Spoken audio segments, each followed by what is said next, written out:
this week's show. Haha, Keith. Haha. Fucking called it. And there's some scary shit going on with BBC's Requiem. It's like Blade Runner, but it's not Blade Runner. But it would be Blade Runner if Blade Runner was a TV series. It's fucking Altered Carbon. Go and watch Altered Carbon.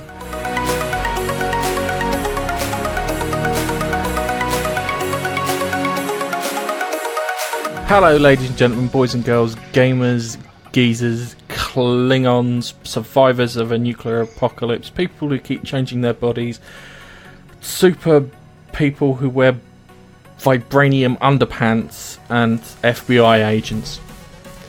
Welcome to this week's Monkey Nut Punch podcast.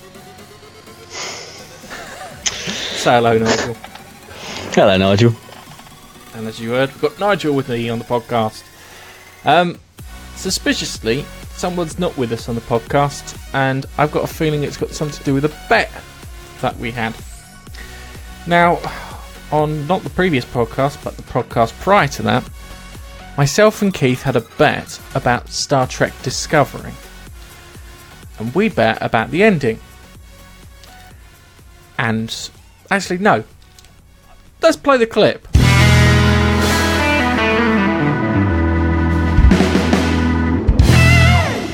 So that's what we should say, actually, right? One of us buys the other one the t-shirt, if they're right.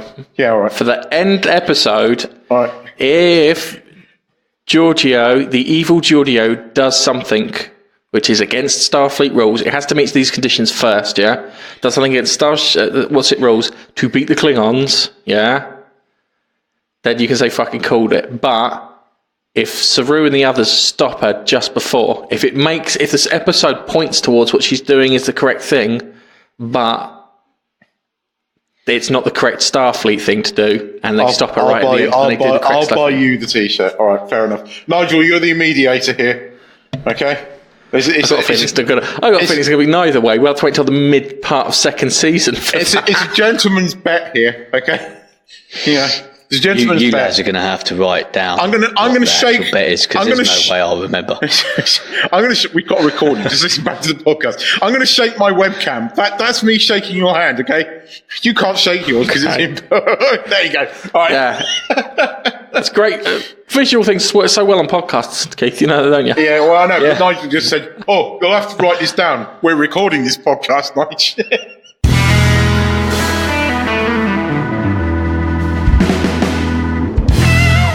Okay, as you can hear from the clip, Keith said that Giorgio was going to do something evil at the end of Star Trek Discovery. And I turned around and said, no, they'll do it the Star Trek way. Guess what? They did it the Star Trek way. So, Nige, as our arbitrator, the person who's going to make the call, yeah? Was I right? Yeah, you were right. Therefore, Keith owes me one t-shirt with fucking called it written on. He's the one who suggested that as well. Yeah, he was the one who suggested it. I thought it was being alright. Anyway, on this week's show... He thought he was going to get himself a decent t-shirt then for free, but nope. No, because he called it wrong. Anyway, on this week's show, we'll be talking about the BBC show Requiem, the Netflix show Altered Carbon. We'll go over some Black Panther stuff. Mostly the politics is kind of putting me off it, and Sony and the FBI. So, with further ado, let's kick this bastard off. So, you've been watching a BBC show called Requiem. I have. Requiem. Now, just to let you know, if you're in the US, you may be able to find this on Netflix. It may not be there right now, however, it might be there in the future. So keep an eye out. It is a supernatural thriller / drama. Okay, it's majority of the filming has taken place in Wales. Oh my God, Wales! Yes. For our friends across the pond, that is a place, and not the creature, not the mammal. So, what's it about? So it basically, to give you a little overview, it kicks off pretty well, I'd say. It starts off showing this rather nice mansion in Wales, and there's a bloke. He's just out milling about doing his stuff. He's late 60s, I'd say. And sorry. Yeah. Nice is squeaking, and I'm doing the audio. I'm doing the audio this week, and I don't want to edit it out.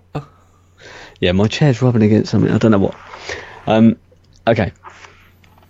So there's this old guy.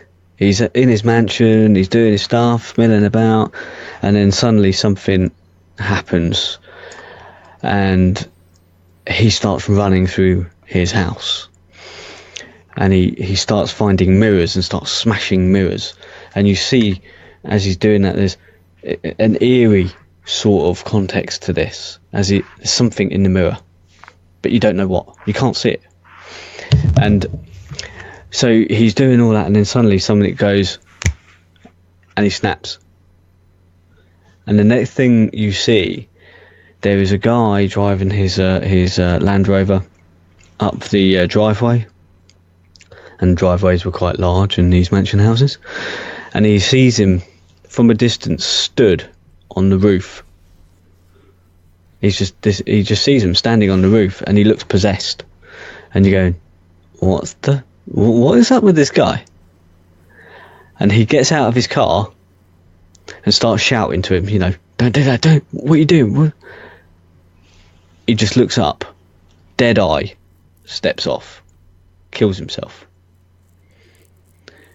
And so the bloke runs over, blah, blah, blah. Next, you're back in London, and you can see posters for these two people. One plays the cello, and one plays the piano, and they're doing it as they're basically a duo, and they sell out crowds listening to them play in theatres and doing. Okay, that sounds like a really good TV show. Yeah. Supernatural solving duet. Yeah, so you never see them. No, they don't actually get that far, because she's gearing up to do her big performance, her sellout performance with her mate, and you can see she's got a great relationship with her mum and things like that. She's come, and her mum is now getting ready to go watch her play in her house. She's getting ready. And suddenly you see the same strange shapes going on in the mirror, and you're going, that's a bit weird. And then suddenly, out of nowhere, she's actually listening to the music on her little radio. She's popped the CD in of her daughter playing, and she's put the CD down. She's listening. She's getting ready, doing all that sort of stuff. And suddenly you hear click. And she looks over, and the case of the CD has suddenly snapped in half. And she's like, huh? What's happened there? And at the same time, the radio has done that weird thing. And she's looking around going, what the hell was that? And when she's looking away, we see the shape going across the mirror that she's sitting in front of. And you're going, that's a bit fucking freaky. There's a gust of wind. The normal thing that you get in thrillers. A gust of wind. Poltergeist or whatever, And it's all very weird. Next thing you see, she's gone to the place where her daughter's about to start playing. People have turned up in their droves to watch her. They're in the theatre waiting. She's gone out for a swift fag, a cigarette, if you don't know what a fag is, out the back, and her mum is stood there out the back stage entrance, just holding a bunch of flowers, doesn't say a word, passes the flowers, and she's going, what are you doing here, mum? Her mum gives her the flowers, about turns, and fucks off. Not a word. dead eye, nothing there, you know. She starts walking and she's going, that's fucking strange. My mum would have spoken to me. What is going on? So she starts following her mum. And I'm thinking, shit, what? You're about to start playing. What? What's it? And she just goes, fuck it. She's off. She's following her mum. Her mum has no idea that she's following her. And eventually, after a bit of a long walk, she goes down into a multi-storey car park. So she goes down a few layers, stops next to a brick wall, the back wall of this car. There's no light in this area, and turns round and faces her daughter. As she does so, the lights suddenly ping on. They ping on. And she's like looking at her daughter. And I can't remember the words she said. And then she literally pulls out a kitchen knife and cuts her own throat in front of her daughter and falls down dead. Shocking. Okay. It's like, what the fuck? So that's 2 instances of suicide going on there. But suicide as in like maybe another being has taken him over. Yeah. Whatever. Right. So obviously she's questioned, all that sort of stuff goes on, and eventually she comes an apartment looking through old photos, and she sees some photos along with some paper clippings of a little village in Wales. And she's going, I don't actually remember my mum being in Wales, like, ever. And I would attempt to say the name of this village in Wales, but only the people who live in Wales can speak that. Penllith, I think it's called. So she gets her friend, the pianist. His name's Hal. Her name's Matilda. Forgot to say that. They go on a road trip. Off they go. They're off to Wales. They're going to find out what these photos and clippings are about and all that sort of stuff. And as they're there, they see a procession of people going through the middle of the town. Turns out it's the procession for the old guy who committed suicide. They're on his way to bury him. And at the same time, she sees the woman who is in the photo. She sees the woman who's in the photo when she's at the funeral. Okay. And you're like, what's going on? Okay. She tries to talk to her, but they think that she... Obviously, back then, she found out that this woman, she had her child taken from her. Talking about 20 years ago, something like that. She had her child, and the amount of press and journalists and things like that who kept bugging her, she was in no mood to speak to anybody about her missing child.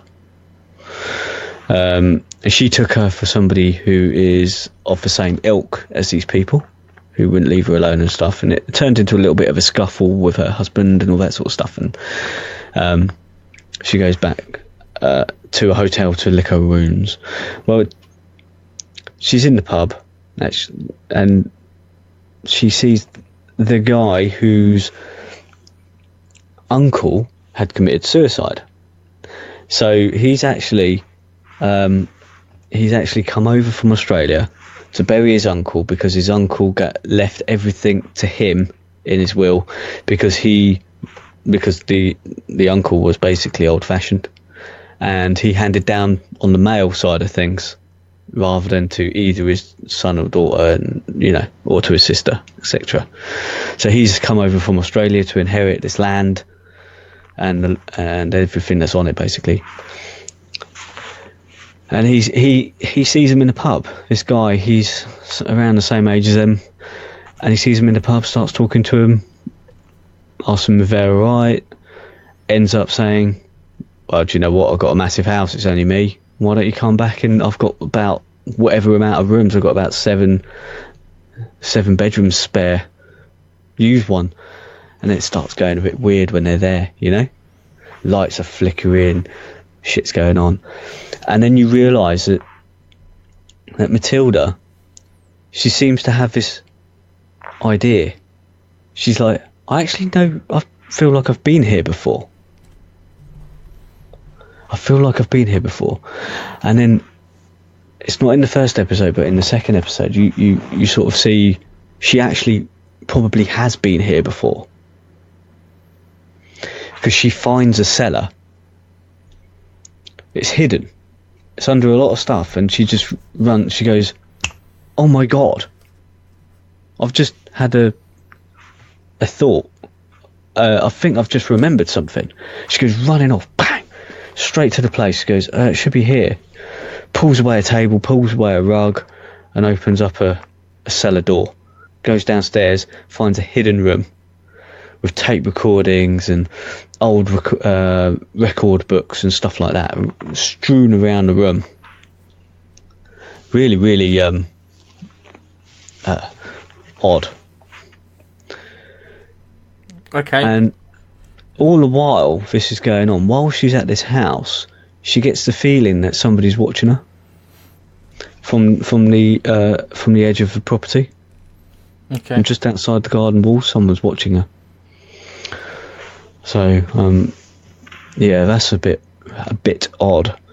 So far, it is a bit supernatural, because she tends to get flashbacks and things like that, and it's always of a little child that she sees when she's having flashbacks. So it is a little bit, if you like that sort of thing, if you like a supernatural type of program, I would say this might be up your street. Yeah. And I would say it is sometimes a little bit slow, but to get to the meaty bits, to the good bits, you've got to sort of wade it out. But the good thing is, I think it's going to progress, because after watching the first episode, I don't know if I figured it out, but I feel that this Matilda is actually the girl who obviously was stolen, who went missing from this Wales village 20 odd years ago. Wales village. Wow. This Welsh village. Welsh. Boyle. Welsh. From the valleys. In the valleys. From the valleys, not in the valleys. Oh, you bloody hell. You're in the valleys. You went Indian. How's that? Yeah. Yeah, your Welsh always turns to Indian. I don't know how that happens. But I don't know. I really don't know how that happens. I don't know how you managed to do that. But so, yes, that's my prediction. Okay. My prediction is that Matilda, she grew up in London with her supposed mum.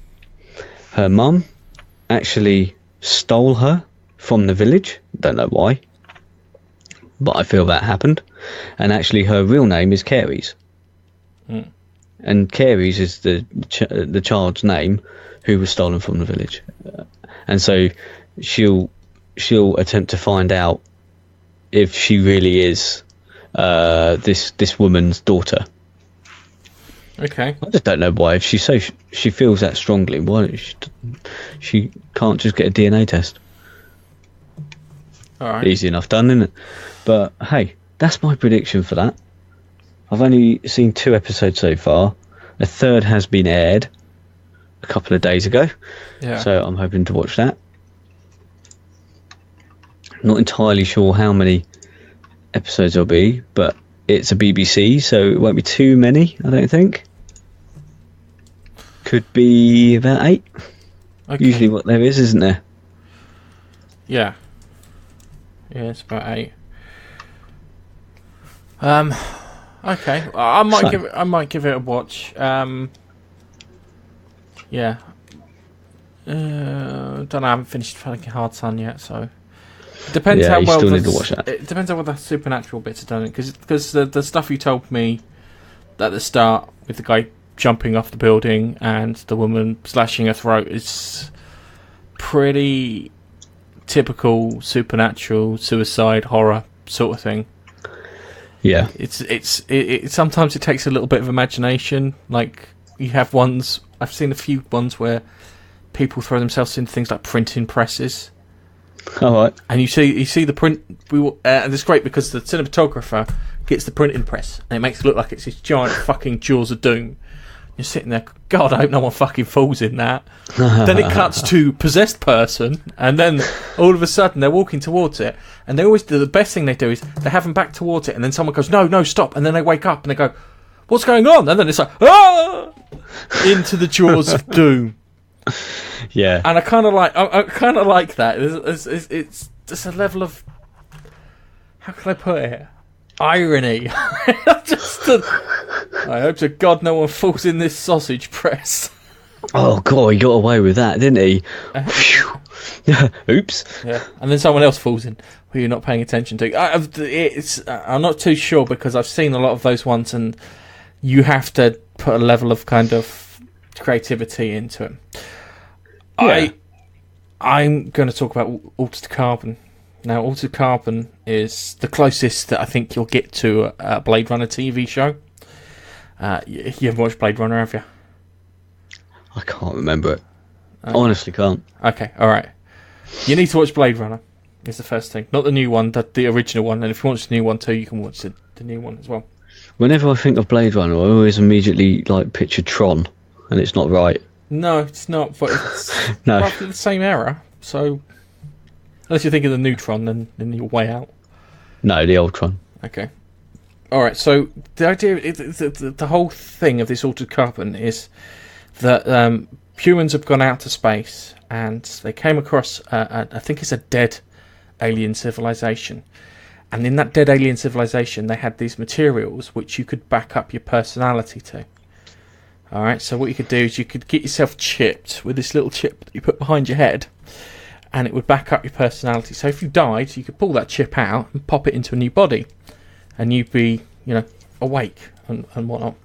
That's as long as there's only a couple of conditions met, isn't it? As long as the chip's not damaged. And they're not shot in the head, I think. Oh, no, if you get shot in the head through the chip. Ah. Yeah, so if someone shoots your chip specifically, yes, die, and you die. And there's no coming back. Anyway, humans have been out, they've been doing this thing, right? And a group of humans have become kind of, how can I put it? They've managed to adapt themselves to the whole jumping bodies. So they can jump bodies, and then they can have skill sets and stuff which transfer across, and they can use that body to its limit. So I think, for example, at the beginning, the guy who, I can't remember his name, the guy Kovacs is in this person's body, but this person's body got exceptional hearing, so he can hear these bad guys on the other side of this wall. Yeah, and it's great because they show you, they give you a nice kind of visual representation of kind of orange outlines and that, because you can hear them loading their guns and this, that, and the other, and we're about to get into the shit and blah blah blah. Anyway, the whole kind of scene plays out. He gets killed, and then it cuts to this processing facility where they've got all these bodies in these plastic bags. And they open up these plastic bags and spit out a new human for all intents and purposes. And they put his chip into this new body. Puts chip into his new body. He wakes up and starts attacking people. Yeah, and he goes, "What year is it?" It goes, "You've been under for 250 years." So he is 250 years out of time in the future. So it's not in the future. He started off in the future. And then you jump 250 years into the future, because there's nothing more than making you go, I think I understand. Nah, I'm not sure now. Yeah. With a story. It's a cool idea, but he wakes up and he's been given a combat chassis body, and they refer to bodies as sleeves. So it turns out he wasn't the only person who was brought back that day. There were loads of other people brought that back that day, and they kind of focus on this old woman who looks very out of sorts. Yeah, so she's wandering around, and she's kind of, oh, what's going on, blah blah blah. Anyway, he gets released, and he finds out that he's been bankrolled by a guy called Bancroft, and Bancroft is is one of the super wealthy people in the world, or the universe, or both. and he's hired him for a task. But while that was happening, in the waiting room, when he was waiting to be picked up by Bancroft's son, he gets picked up by a copper. Ortega, I can't remember her bloody name. And she picks him up and she gets him in the car and takes him up and starts chatting away to him, like she should do and whatnot. And then they land on the kind of the lawn in, how can I put it, near Crash style, yeah. Yeah. So she takes. Sorry, I've just missed out a bit. She takes them up above the clouds because they built their like habitats above the clouds, so they don't have to look down onto what is now futuristic San Francisco, where they have literally put buildings everywhere they fucking can. So the city is literally stacked as high as it can, and these things stick out over the clouds, so they don't have to see any of that shite. And they get to live in beautiful surroundings and this, that, and the other. Anyway, she takes the car up there and she kind of crashes onto the lawn, and then she gets out of the car, and then you realise that she's a police officer, and the person who was supposed to pick him up didn't pick him up because he got arrested for doing something dodgy, and it turns out to be the son of this Bancroft fella. Anyway, Bancroft, that's one thing, because it kind of leads to stuff later. But Bancroft takes Kovacs away, and he says, look, I understand that you're envoy and this, that, and the other. He goes, I've got a job for you. He goes, I need you to find out who killed me. I know. He goes, sorry. He goes, I need you to find out who killed me. And he points to this big blood splatter on the wall. He said, right, what happens is I've got a satellite up there, and every 2 days it swings round and does an update. Yeah? But someone killed me before the update. They blew the chip out and everything, yeah? So I had to get a new chip and a new body and this, that, and the other. So I want you to find out who killed me and why they killed me. He goes, so he's got 48 hours of memory loss, basically. Yeah, he's got 48 hours of memory loss that he doesn't know what happened in that 48 hours. And it's quite amusing because I do think he blew his own brains out. I think he's blown his brains out for deniability. That was my first gut reaction when I saw him. Yeah, he put something into action. Yeah. Yeah. That he can have complete deniability back because he blew his brains out and he has no memory of it. That's what I think has happened. Yeah.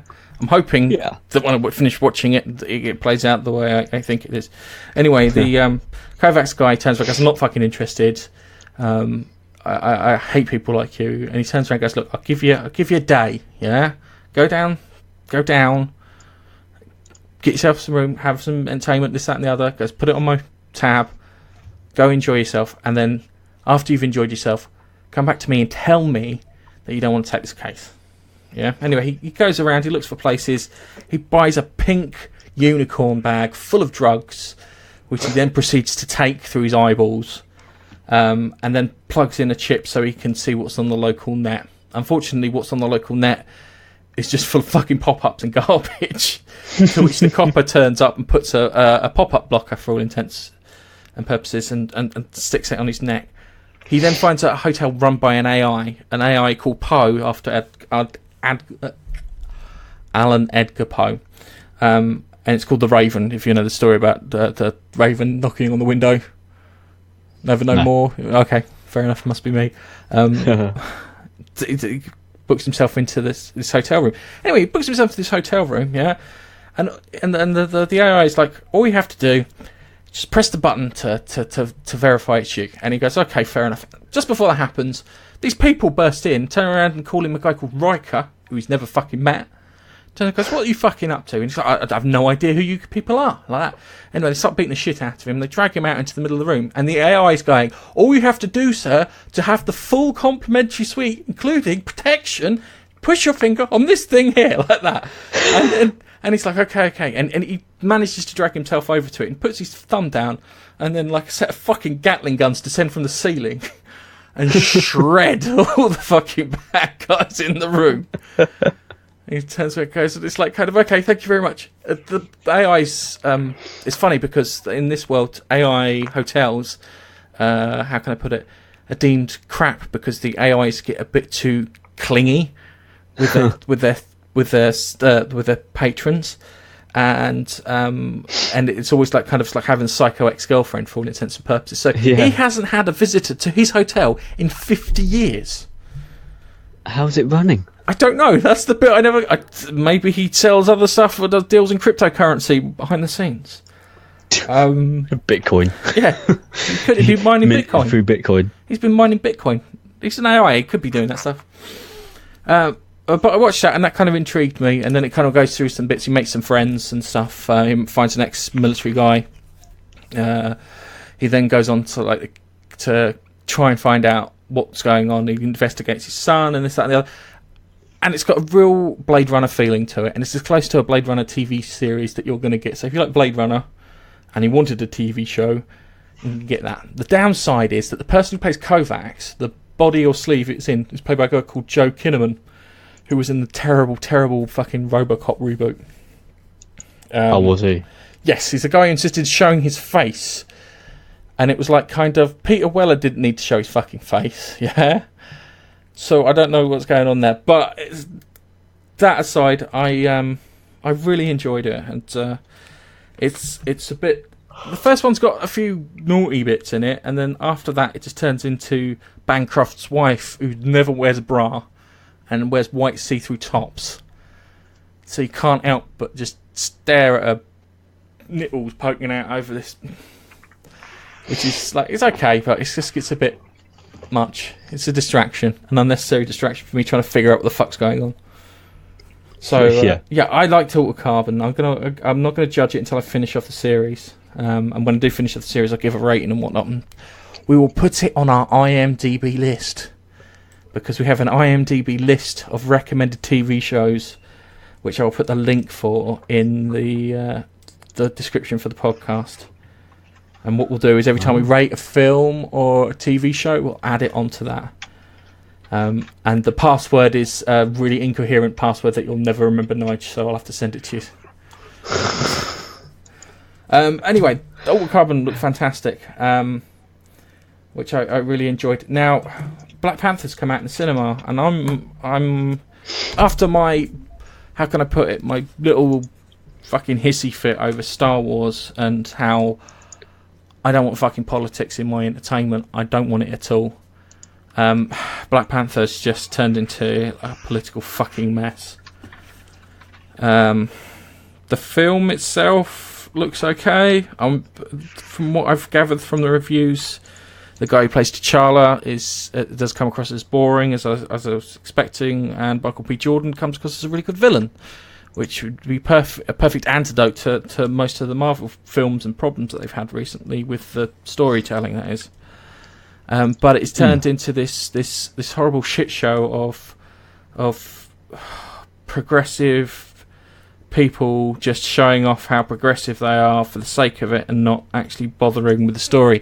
The first thing that gets me is you can tell that these people are dodgy when they say it's diverse, when it's not diverse because it's 90% black. Yeah? And that's fine because it's contextually correct with the story, but it's not fucking diverse. And no. I kind of get pissed off because what they mean by diverse is they mean no white men. That's all they mean. That's all they really mean. Diverse means it's a mixture of races. Yeah. So you'd expect, not just only one. Yeah, that's what you'd expect, but it's become a code word for no white men. That's really what it's turned into, and it's kind of made me a bit sick.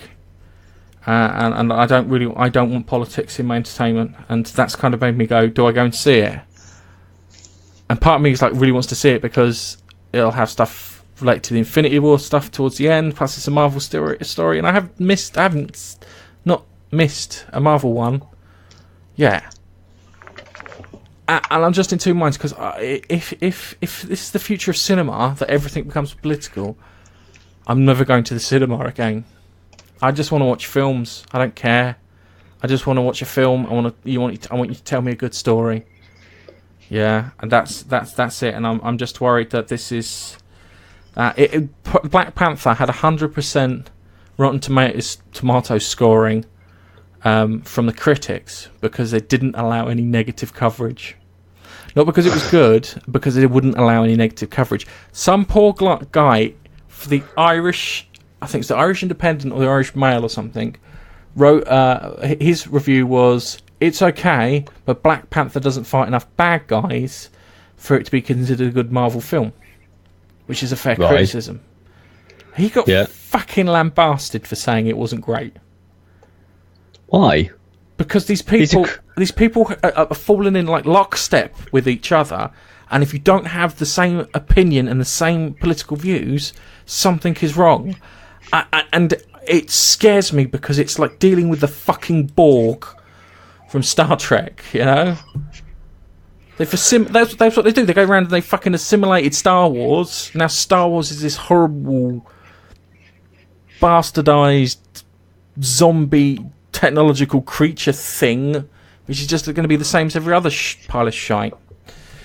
But yeah, I don't get that. You do notice though, when you look at Rotten Tomatoes, all the critic scores on the latest films, they all seem to mirror each other. Yes. Well, it's what's it? I was going to say the Orville. Yeah, the Orville. The critics all pretty much got together and said we don't like the Orville, but the fans went, no, we do like the Orville. And it got decent ratings from the fans. Yeah. Because what's his mush? Seth MacFarlane doesn't go in lockstep with all the other people, and because of that, they want to push him out by doing shit like this, and that's what puts me off. It's ruined something I would have probably enjoyed. Thank you, arseholes. Okay.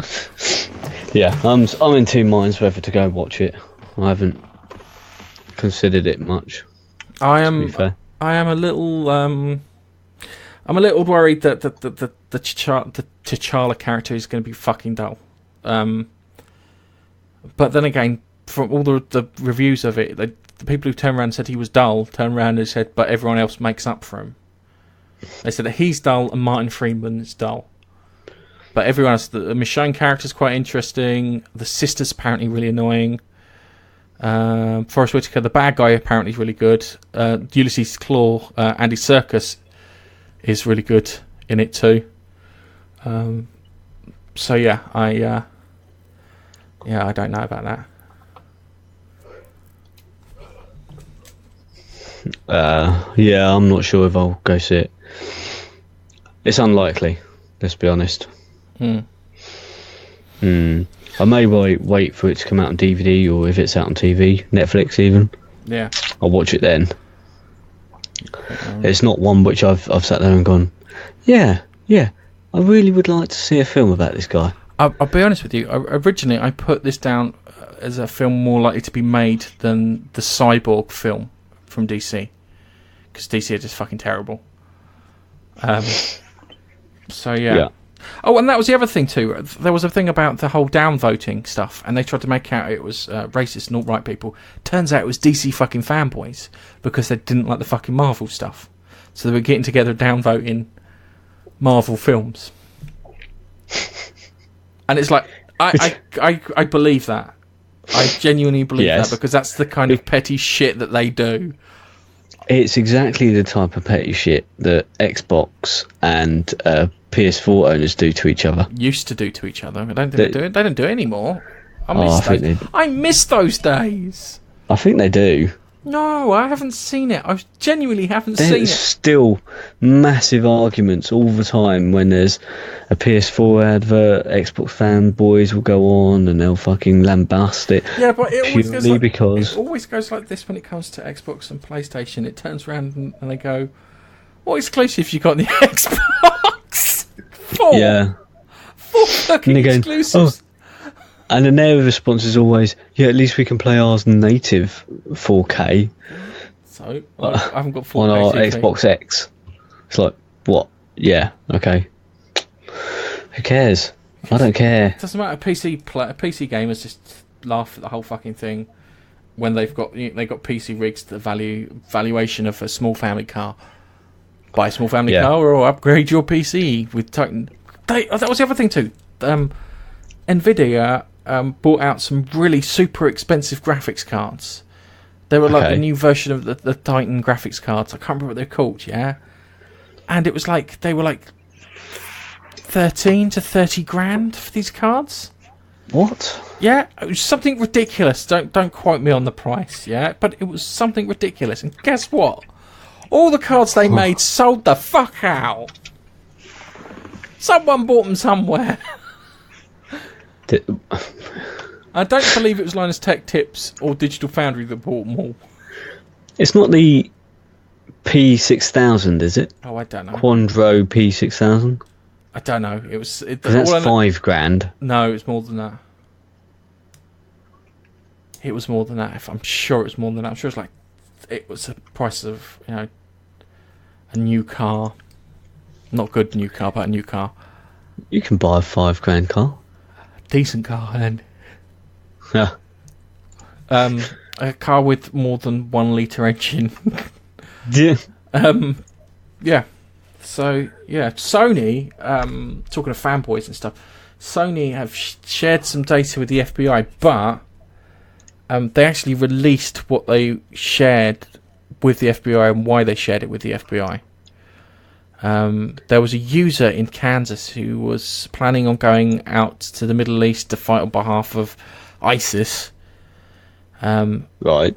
And the FBI put a warrant through. I imagine it's probably one of these FISA warrants that everyone's talking about, so that they could retrieve the information. Because what he did is he wiped all the data off his PS4 and stuff beforehand, but all that shit's backed up onto Sony's entertainment cloud network. Yeah. So their cloud services would have copies of it, so they subpoenaed them for the details, and because, you know, they had good reason to, they pulled the details from his machine so they could then read through his messages and stuff and find out. I don't know if they found anything useful, but it was it's a little mad to know that the FBI can do that. The problem is this, if they have it all, yeah, if they do it on a user by user basis, I don't think I've got a problem with that.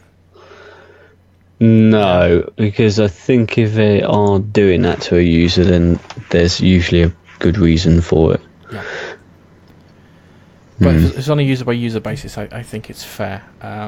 But if it's like the whole Prism thing that they talked about ages ago, where they were just mining just tons of data from people, that's where I kind of draw the line, shall we say? Right. Yeah. Oh, remember a while back I was talking about the Google console? Do you remember? Google planning on making a console, and I turned around and said, I haven't heard of any big people going over to do the Google console, so I don't perceive it as being serious. Yeah? I don't remember it. Okay. Alright, anyway, Google plan on doing a console. Yeah, they released some information saying they're planning on doing a console. It was going to be a stream. Me and Keith reckoned it was be a streaming kind of box. Yeah. They hired, I'm going to call him the Black Penny, a guy called Phil Harrison. Now, Phil Harrison worked for Sony, for Microsoft. I think he worked for Atari too. And now he's working for Google. The reason I call him the Black Penny is that he worked at Sony when the PS3 had that horrendous fucking launch. Do you remember the PS3 came out? It was fucking hugely expensive, this, that and the other. Oh yeah. He's a bald English fella, yeah? Alright, that was one cock up, okay? He then moved over to Microsoft in time for the Xbox One launch. This is why he's the Black Penny. And then he moved He's just doing his best to fuck up the video game industry. I think he's a yes man. I think what it is you ask him to do something, he just goes yes. He doesn't think about it. He doesn't sit there and go, guys, I think it might be stupid. Yeah, he just turns around and says yes. And then he went over to Atari, and I think Atari are bankrupt now. I think, and then he's gone to he's now working for Google. How does this guy still get a job? I think he's a yes. I think he's a yes man. I think he's something you can get something done, regardless of how stupid it is. Because if it was like someone, it's like kind of, well, they actually asked me to do that. Yeah, I didn't argue. I just got my head down and got on with the job as they asked me to do it. That might be a kind of person you want it in your organisation because you know that you can ask for some stupid shit and he'd actually genuinely get it done for you.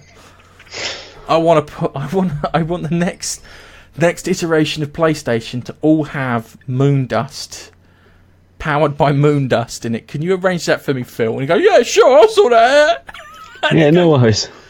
And then before you know it, he's made a deal with Elon Musk and they've made a scooping machine to scoop the shit up and send it back. And then for each PlayStation, there's a gram or tenth of a gram of Moondust in it.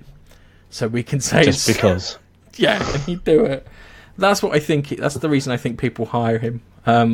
He can't be that bad. Okay, maybe it's. But it was one of those things I came across as I was flicking through for stories and stuff, which made me laugh. It's called the Google Yeti. I can't call it Google Yeti. The microphones are called Yetis. Yes, but that's what they've dubbed it at the moment. It's the thingy. And it's going to work, apparently, by streaming games straight from a server. I reckon they bought those fucking NVIDIA cards.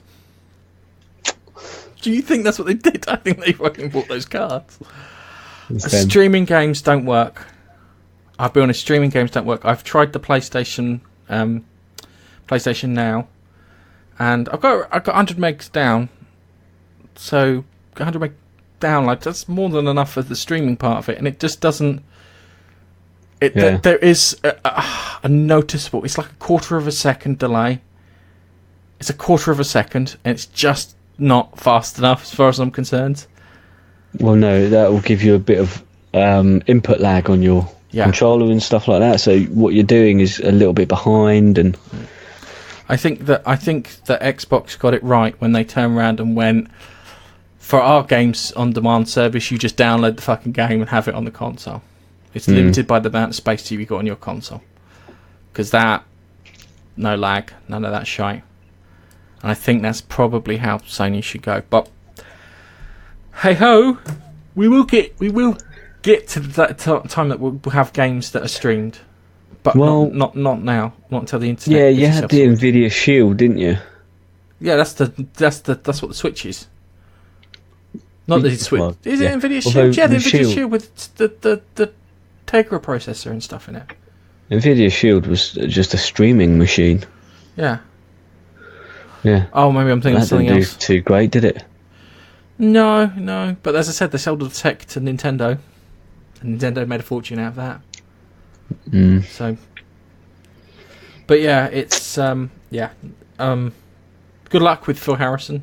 I'm sure he's a lovely fella. I'm sure that's why they probably walk out the meeting and they feel really positive. Yeah. And then someone goes, just a note, yeah. He's a guy who fucked up the Sony one, didn't he? Yeah. And the Xbox One launch, yeah. Are we planning on telling a comeback story? It's like, no. Well, why are we hiring him to fuck up the launch? Unless we're planning on a comeback story. Let's skip the comeback story and get it right. But hey. Alright, okay, I think it's time we wrap this bastard up and put a bow on it.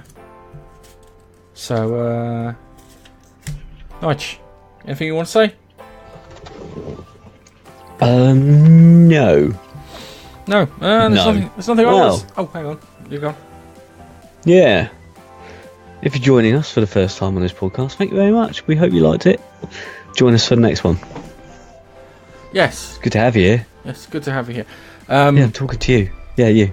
Thanks for joining us. And you, Adrian. I know you're there, Adrian. Okay. There's a guy called Adrian freaking out now because I said his name. And Dean. Dean. Yeah. Dean and Carlos. I can't think of any other names randomly off the top of my head. No. Zachary. Oh, yeah. Okay. No idea. So thanks for following us and listening to us and sticking up with our bits. So it's goodbye from me. Yeah, it's goodbye from me. And we will catch you in the next podcast. Goodbye. Bye bye.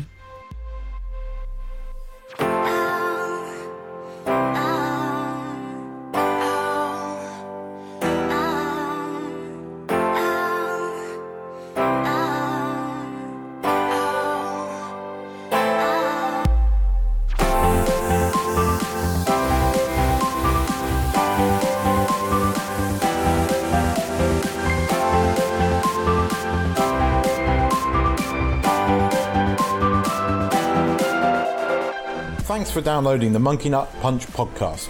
You can follow us on Twitter at Monkey Nut Punch. You can also find us on Facebook, facebook.com/Monkey Nut Punch.